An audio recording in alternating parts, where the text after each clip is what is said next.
呢，当东方遇见西电的这个单元，我们要先关注到的就是国际的焦点，也就是刚刚才落幕的这个是7大工业国 G7 的高峰会。那其实各国领袖他们都是希望借有这个机会，可以达成一个共识，就是表明他们这些最富裕的民主国家是有足够的实力，能够和大陆日益增长的影响力来进行抗衡。而这次 G7 的公报是首度的就提到了台湾海峡和平稳定的重要性，并且是鼓励台海两岸现在议题要和平的来解决。另外，当然也会提到人权的议题哦，其实就是呢，包含要求大陆要尊重人权，还有基本的自由。那也特别就是就新疆的方面，和中英联合声明保障的香港人权、自由以及高度自治。我们就先来听美国总统拜登他是怎么说。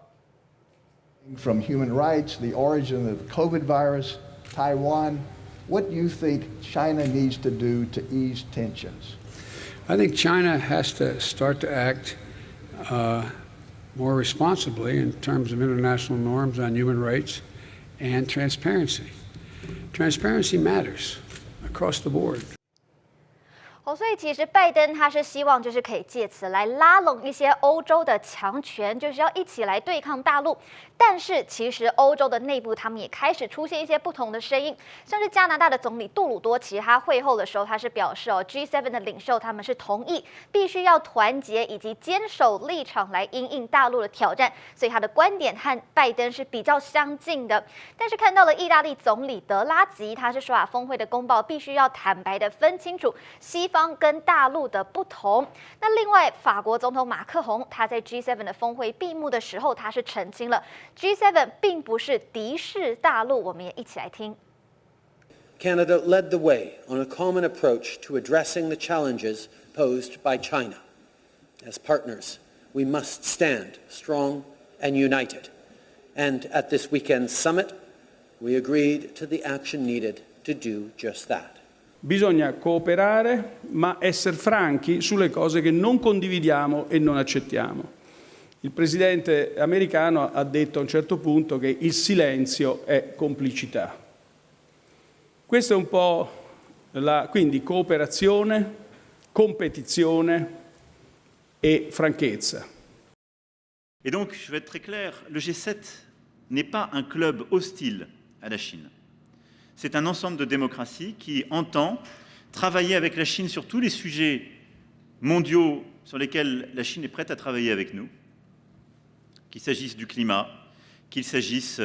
justement d'un vrai réengagement dans les règles du commerce mondial, qu'il s'agisse des politiques de développement et de la gestion des dettes africaines, etc., etc. C'est un compétiteur économique duquel nous attendons le respect plein et entier de toutes les règles auxquelles nous nous sommes collectivement et volontairement soumise, celle de l'Organisation mondiale du commerce. Et c'est aussi une puissance avec laquelle nous avons des désaccords que nous assumons quand il s'agit du travail forcé ou des droits de l'homme. 所以德国、法国跟意大利等等的国家领袖，其实他们认为是不能够忽视和大陆的合作面向。那德国总理梅克尔他是非常担忧，就是如果过度强硬的做法的话，那即使 G7 会被视为就是反华的组织哦。那梅克尔是表示，其实 G7 是支持多边主义的价值观，虽然和大陆存在的一些意见的分歧，但是在应对气候变迁还有生物多样性这样的问题的时候，如果把大陆是完全的排除在外，那就永远没有办法找到解决之道。那对此，美国有线电视新闻网也就是 CNN， 他们也特别针对了 G7 的峰会，就是邀请各家的媒体记者一起来进行谈论。那其中，《华尔街日报》的记者他就认为，虽然美方是想要拉拢 G7 一起来抗陆，但是欧洲各国不见得是认同的。我们来听。They want to also address their own issues. I mean, keep in mind that they also have their constituents to answer to. And so Angela Merkel, and who is on her way out, by the way, but Francis Macron especially, he has economic interests in, sort of working with China at the same time that the Biden administration talks about cracking down with China. And so they themselves are also interested in their own domestic issues. And so it kind of leaves us wondering where we're going to be in the next couple of years when Biden is back and saying, let's work together. And they're like, well, let's see about that. 那针对美方现在积极的要拉拢他们欧洲的盟友来抗中，我们要来看到大陆现在也开始要来反击了。我们先看到大陆驻英国大使馆，他们现在给出了回应。那他们的发言人是表示，世界上就只有一个体系，也只有一种秩序，那就是以联合国为核心的国际体系以及呢以国际法为基础的国际秩序，而不是少数国家他们主张的所谓体系还有秩序。那另外一个，他们也提到，就只有一种规则那个就是以联合国的宪章宗旨还有原则为基础的国际关系基本准则，而不是这些少数的国家他们制定的所谓的规则。那另外特别提到，就是只有一种多边主义那就是以联合国的宪章宗旨和原则、国际法为基础，那就是平等相待、合作共赢。他们说这样子才是真正的多边主义，而不是这种基于小圈子利益搞这种集团政治的伪多边主义。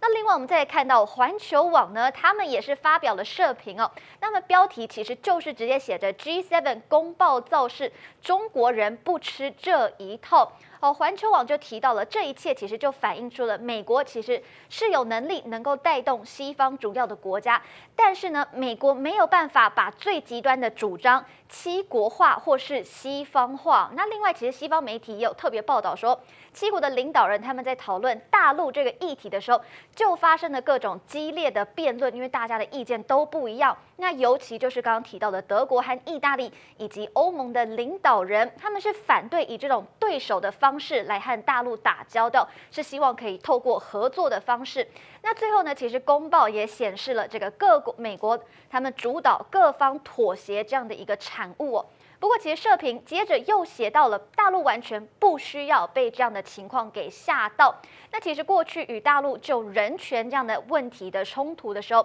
西方也大多他们就是一伙的嘛，西方就是靠在一起的。那现在美国增加了他们彼此的协调，但是这之间呢，主要集中的在于一些舆论还有外交的层面，就会转化为统一，就是对准对华敌视行动，依旧是很难的。那这七国领导人的公报，他们也没有在这方面有显示出哪些突破性的暗示，所以大陆才会说真的是完全不需要被吓到。那再来，其实社评也有提到，大陆是不需要再对美国抱有任何的幻想，但是一定要把其他国家还有美国是要区别来对待的。所以美国就是美国，那可能英国就是英国，千万不要把他们看成就是一体。那就是别管美国他们能够做出什么样表面上的这些对华统一战线，因为他们说呢，这样的统一战线其实虚大于实。那环球网就表示了，大陆这个统一战线其实虚名化当中的拔河比赛中，大陆一定是更有能力可以赢到最后。那环球网最后他们是特别点出了，大陆只要做好自己的事情，与它发展还有